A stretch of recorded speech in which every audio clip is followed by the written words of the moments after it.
ನಮಸ್ಕಾರ ವೀಕ್ಷಕರೇ, ಆರ್ ನ್ಯೂಸ್ಗೆ ಸ್ವಾಗತ. ನಾನು ಪರ್ವೇಜ್ ಪರಿವರ್. ಜಿಲ್ಲಾಧಿಕಾರಿಗಳ ನೇತೃತ್ವದಲ್ಲಿ ಜನಸ್ಪಂದನ ಕಾರ್ಯಕ್ರಮ.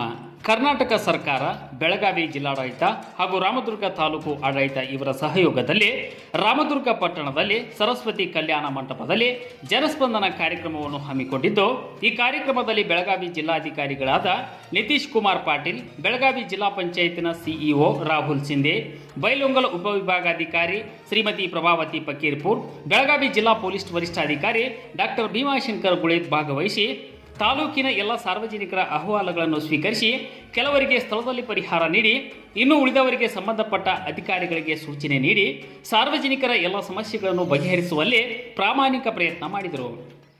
ಇನ್ನು ಈ ಸಂದರ್ಭದಲ್ಲಿ ತಾಲೂಕು ದಂಡಾಧಿಕಾರಿಗಳಾದ ಪ್ರಕಾಶ್ ಹೊಳ್ಯಾಪಗೋಳ್, ತಾಲೂಕು ಪಂಚಾಯಿತಿ ಕಾರ್ಯನಿರ್ವಾಹಕ ಅಧಿಕಾರಿ ಪ್ರವೀಣ್ ಕುಮಾರ್ ಸಾಲಿ, ಪುರಸಭೆ ಮುಖ್ಯಾಧಿಕಾರಿ ಐಕೆ ಗುಡುದಾರಿ, ಕ್ಷೇತ್ರ ಶಿಕ್ಷಣಾಧಿಕಾರಿಗಳಾದ ಆರ್.ಟಿ. ಬಳಿಗೇರ್, ರಾಮದುರ್ಗದ ವೃತ್ತ ನಿರೀಕ್ಷಕರಾದ ಐಆರ್ ಪಟನ್ ಶೆಟ್ಟಿ, ಪಿಎಸ್ಐಗಳಾದ ಸುನೀಲ್ ಕುಮಾರ್ ನಾಯಕ್, ಬಸವರಾಜ್ ಕೊಣ್ಣೂರ್, ಎಸ್.ಎಚ್. ಪವಾರ್ ಮತ್ತು ಕಂದಾಯ ಇಲಾಖೆಯ ಎಲ್ಲ ಅಧಿಕಾರಿಗಳು ಹಾಗೂ ತಾಲೂಕು ಆರೋಗ್ಯ ಘಟಕದ ಎಲ್ಲ ವೈದ್ಯಾಧಿಕಾರಿಗಳು, ಸಿಬ್ಬಂದಿಗಳು, ಆರ್ಟಿಒ ಸಿಬ್ಬಂದಿಗಳು, ರಾಮದುರ್ಗ ತಾಲೂಕಿನ ಆಡಳಿತದ ಎಲ್ಲ ಸಿಬ್ಬಂದಿಗಳು ಸೇರಿದಂತೆ ಹಲವರು ಕಾರ್ಯಕ್ರಮದಲ್ಲಿ ಉಪಸ್ಥಿತರಿದ್ದರು.